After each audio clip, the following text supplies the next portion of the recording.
तर गरमागरम भाकरी आणि गरमागरम झणझणीत केलेली आपण गवारीची शेंग तयार आहे. तर बघताच तोंडाला पाणी सुटणार बरं का. आणि ही आपल्या आजीच्या पद्धतीने केली गावरान पद्धत. तर चला आज गवारची शेंग करणार आहे, ती पण काळ्या मसाल्यामधली एकदम झणझणीत अशी. आपण पहिली जशी आजी करत होती का ना त्याच पद्धतीनं करणार आहे. तर इथं शेंग नीट करून घेतलेली आहे स्वच्छ धुवून. त्यासाठी आपल्याला खूप सारी कोथिंबीर आणि लसूण लागणार आहे. टेस्ट एकदम भारी येते बरं का. आणि शेंगदाण्याचं कूट बस. तर आज मी अशी भाजी करणार आहे जशी माझी आजी करत होती ना तशी करणार. तर पहिलं ना काळ्या भगुल्यातली भाजी खायला लय आवडायची बघा. कढई होती पण आमची आजी काळ्या भगुल्यातच भाजी करायची. तर चला करूया. तर आता आपलं तेल झालेलं आहे गरम. तर टाकू आपण जिरे मोहरी. तर जिरे मोहरी चांगली तळतळली तुम्ही बघू शकता. तुम्ही मी असं मोठं मोठंच बारीक केलं हे टाकून घेऊया.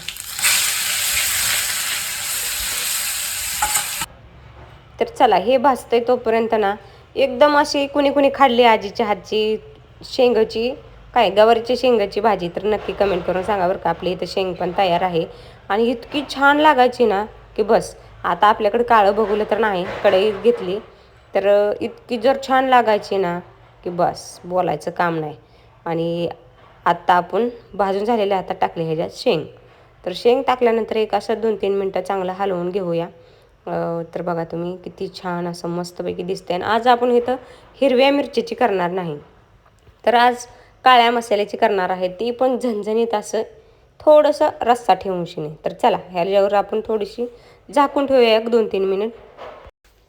तर एक बघा 2-3 मिनटानंतर ना ह्याच्यातलं सगळं पाणीचा अंश असतो ते कमी झालेला आहे.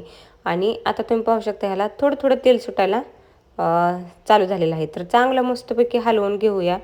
आणि आज आपण आजीच्या पद्धतीनेच करणार आहे. तर ह्याच्यात आधी आपण थोडीशी हळद पावडर टाकूया. तर थोडीशी टाकली हळद. आत्ता घेणार आहे आपण मसाला. तर तुम्ही आता मी म्हटलं होतं की ही काळ्या मसाल्याची करायची, तर मी ह्याच्यात थोडासा गरम मसाला टाकला. आणि ही असं झणझणीत आमच्या आजीची सिक्रेट आहे काळा मसाला. तर ती आता टाकून घेते ह्याच्यात. तर एकदम मस्त लागते बरं का. आजी अशीच करायची आणि लय भारी लागायची. तर हे बघा एक मोठा चमचा भरून शिनी घेतलं आणि एवढंच बस होते, कारण की इतकं तिखट जर आहे हे मसाला बोलायचं काम नाही. तर थोडंसं मीठ चवीपुरतं टाकलं आणि आता ह्याला चांगलं आपण मिक्स करून घेऊया. तर आजी तसल्या काळ्या भगुल्यात करायची आणि त्यावेळेस कढई हे होते बरं का. पण इतकी गडबडीत जर आमची आजी अशी भाजी करायची आणि ती इतकी चवीला छान लागायची. आता काय आहे ढेकभर मसाला आणि चव नाही कशाला असं काम झाले.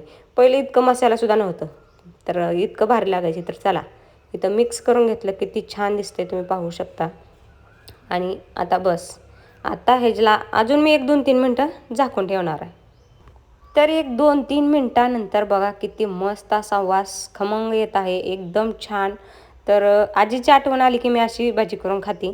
तर चला आपली आता माझी आजी पण ह्या दुनियात नाही, तर मला अशी तिची आठवण आली की अशी भाजी करून खात असते. तर ह्याच्यात टाकलं थोडंसं पाणी, अजून थोडं पाणी टाकलं आणि अशी पाण्याची ना अशी मस्तपैकी आपण शेंग त्यात शिजवून घेणार आहे. आणि नंतर आपण ह्याच्यात मोठं मोठं असं कुटलेलं आहे मी शेंगदाण्याचं कूट ते नंतर टाकणार आहे.